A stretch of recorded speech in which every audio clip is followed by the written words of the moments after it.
pet parents and furry friends? Welcome back to another delicious episode of Furry Friends and Fun. Pillows Talk, where we chat about everything pet-related, from tips and tricks to the fun and sometimes messy adventures of being a pet parent. I'm your host, Emma, and today we're diving into something a little more creative, making homemade dog treats. I've tried my hand at it a few times, but I want to hear how it went for you both, Ava and Oliver. How did your dogs react to your homemade creations? Hey, Emma. Hi, everyone. Oh, making treats for Daisy was such a fun experience. But I'll admit, the first batch didn't exactly go as planned. I followed a recipe, but I think I missed something because the treats turned out a little, rock hard. Daisy looked at them like, am I supposed to eat this or fetch it? But once I got the hang of it, she became a huge fan. Good evening, all. Yes, I ventured into the world of homemade treats as well. Rufus was my faithful sous chef, but my first attempt. Let's just say, the kitchen ended up looking like a flour tornado had passed through. And I may have confused the measurements. What was meant to be a batch of small, bite-sized treats turned into something more appropriate for a Great Dane. But Rufus, bless his heart, didn't seem to mind one bit. Huh, I love that. Honestly, I've had my fair share of kitchen disasters too. The first time I made treats for Ruby, I tried this peanut butter and pumpkin recipe, and while the ingredients were perfect, I didn't roll them out thin enough. The result? Giant, biscuit-sized treats that could double as paperweights. But Ruby didn't care, she gobbled them up. It's amazing how forgiving our pups are, right?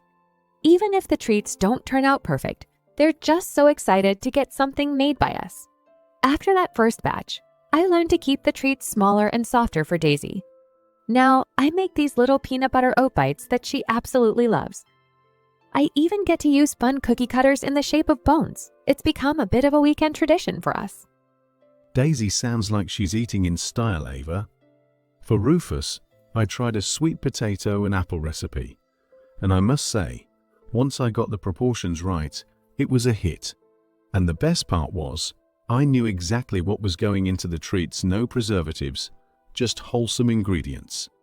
Rufus now sits by the oven anytime I'm baking, hoping for something special.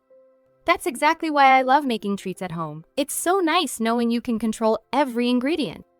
Ruby has a bit of a sensitive stomach, so being able to make something gentle for her makes me feel good. Plus, it's a great way to bond with your dog. And like you, Oliver, Ruby is always right there in the kitchen, waiting for the magic to happen. It's like she knows the treats are for her. Totally. Daisy knows the moment I start pulling out the flour and oats, something good is about to happen. It's become our little routine. And I love that there are so many simple, healthy ingredients you can use like carrots, pumpkin, and even blueberries. Daisy goes crazy for blueberry treats, and they're so easy to make. Blueberries, you say? I haven't tried that one yet. I might need to give it a go for Rufus. And I'll tell you, the best part about homemade treats is experimenting. I started adding just a bit of honey to the mix, and it gives the treats a lovely sweetness without overdoing it. Rufus gives them his paw of approval every time. I love that. And the fun thing is, you can be creative and adapt recipes to suit your dog's taste.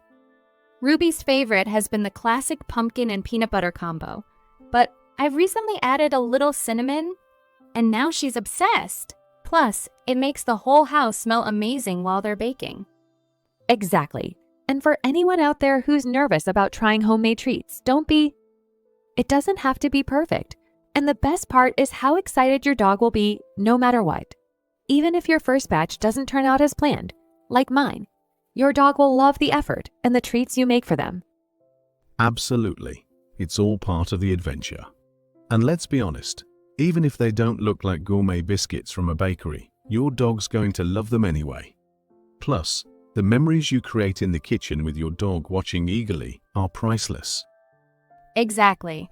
Making homemade treats is as much about the fun and the bonding as it is about the final product. And hey, even if you don't want to bake, there are no bake options too.